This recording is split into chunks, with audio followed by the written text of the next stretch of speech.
Salam damai bagi Bapak, Ibu, dan Saudara dimanapun berada. Pada video ini, saya kembali merespon pemikiran, tanggapan, pengetahuan, atau pengertian dari orang-orang non-Kristen mengenai kenaikan Yesus Kristus. Selama ini, bahkan pada umumnya, orang-orang non-Kristen hanya mengetahui istilah kenaikan Isa Al-Masih, yang tentunya itu berbeda dengan pengertian, keyakinan, pengajaran dari orang-orang Kristen yang diajarkan di dalam Alkitab. Kenaikan Yesus Kristus merupakan bukti kemenangannya atas maut dan sekaligus sebagai penyataan pengharapan orang-orang percaya akan pertolongan, penyertaan, dan ketersediaan Tuhan bersyafaat dan membela umatnya dan memberikan pengharapan akan kedatangannya kembali untuk menyempurnakan penebusan yang sudah dikerjakannya, dan menghukum orang-orang jahat yang sudah disediakan api neraka untuk penghukumannya. Kenaikan Yesus Kristus berbeda dengan istilah Isa Al-Masih, karena kenaikan Yesus Kristus berarti apa yang diajarkan di dalam Alkitab, bahwa ia telah mengalami kematian di atas kayu salib, telah dikuburkan, dan pada hari ketiga bangkit dari antara orang mati, dan telah menyatakan keberadaannya yang bangkit itu kepada para rasulnya, para muridnya, dan 500 saksi dari kebangkitannya. Setelah 40 hari, tepatnya hari ke-40, Yesus Kristus dalam keadaannya sebagai manusia, yang juga adalah keadaannya yang ilahi, pribadinya yang tak terpisahkan dua naturnya ini pada dirinya, ia naik ke surga. Kenaikannya ini memberikan kepada orang-orang percaya sepanjang zaman sampai kedatangannya kembali pengharapan akan kekuatan, pertolongan, dan penyertaan Yesus Kristus, Tuhan, Juru Selamat, dan Penebus. Akan apa yang akan dikaruniakannya kepada umatnya, murid-muridnya. Ia naik untuk duduk menyatakan kekuatan dan kemenangannya, otoritas, kuasa, dan kuasa kekuatannya atas segala hal. Ia bersyafaat untuk umatnya. Umatnya didoakan, bukan umatnya berdoa untuk Tuhan Juru Selamat penebusnya, tetapi Tuhan Juru Selamat penebus, yakni Yesus Kristus, bersyafaat, berdoa, menyatakan perlindungan, pemeliharaan, penjagaan untuk umatnya, menyampaikan segala kasih, kebenaran, kemurahan hatinya kepada umatnya, sekaligus menyatakan perlindungan, pertolongan, dan pemeliharaan dari segala mara bahaya yang mungkin terjadi bagi umatnya, terutama dari serangan, godaan, gangguan si iblis, si jahat, beserta roh-roh jahat lainnya. Selain itu, kenaikannya juga memberikan kepada orang-orang percaya kepastian bahwa ia datang kembali dan memberikan janjinya, yaitu hidup kekal di langit dan bumi yang baru. Antara kenaikan dan kedatangannya kembali, di dalam namanya, Allah Bapa, melaluinya, putranya yang tunggal ini, mengutus Roh Kudus, meneruskan pelayanan penebusan yang sudah dikerjakannya bagi umatnya sepanjang zaman di segala tempat. Pribadi yang ketiga diutus oleh Allah Bapa melalui anaknya, dan Roh Kudus berkarya menerapkan semua karya penebusan Kristus. Inilah hal yang penting dari kenaikan Yesus Kristus. Ini tentu berbeda dengan istilah Isa Al-Masih.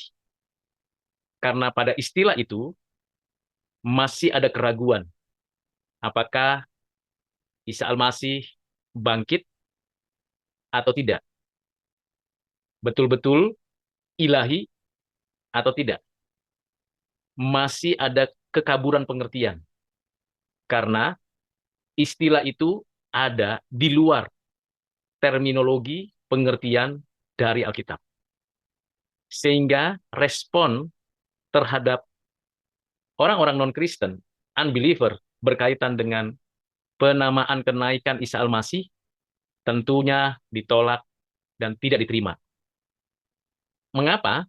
Karena kenaikan Yesus Kristus itu merupakan satu rangkaian dari karya penebusan Yesus Kristus, anak Allah yang inkarnasi, yang menjadi manusia, hidup di bumi ini, khususnya membatasi diri, ia mengambil rupa sebagai manusia, memiliki natur kemanusiaan, terbatas, tidak berdosa, tidak pernah berbuat dosa, menderita, dan mengajarkan kebenaran, hal-hal kerajaan surga, dan hidup yang kekal. Mati di atas kayu salib, dikuburkan, dan bangkit pada hari yang ketiga, selama 40 hari, yang mengajarkan kembali tentang hal-hal kerajaan surga, menunjukkan kuasanya, kasihnya, kebenarannya, belas kasihannya, dan segala janjinya yang dinyatakannya sebelumnya di dalam perjanjian lama, dan dinyatakan kembali dalam apa yang dikerjakan selama 40 hari. Dan selama 40 hari, itu menggambarkan bahwa ia memang bangkit dari kematian. Ia dibangkitkan Bapa, Roh Kudus, dan dirinya sendiri. Ia bangkit karena ia memang pribadi yang tidak terpisahkan, natur kemanusiaan dan natur keilahiannya. Walaupun tidak bercampur, tetapi tidak dapat dipisahkan. Dalam keadaan dua natur yang satu pada pribadi Yesus Kristus inilah yang tidak pernah dijelaskan di dalam pengertian istilah Isa Al-Masih. Dengan kata lain, kita patut memegang teguh dan mendasarkan semua penyataan iman kita dari ajaran Alkitab. Sehingga kenaikan Yesus Kristus merupakan kesatuan peristiwa-peristiwa sebelumnya. Dan ini tidak bisa dipisahkan dari inkarnasi, kehidupan, penderitaan, kematian, dikuburkan, kebangkitan, menampakkan diri selama 40 hari, dan kenaikannya, duduk di sebelah kanan Allah Bapa, dan kedatangannya kembali. Kita bersyukur karena lengkapnya pengertian tentang Yesus Kristus dan Roh Kudus memberikan kepada orang-orang percaya keutuhan pengenalan akan Yesus Kristus. Sehingga kita dengan yakin menyatakan bahwa kita tidak mengakui penyataan kenaikan Isa Al-Masih itu sama dengan kenaikan Yesus Kristus. Ada kemiripan cerita, tapi tidak utuh. Itu yang membuat kita menolaknya.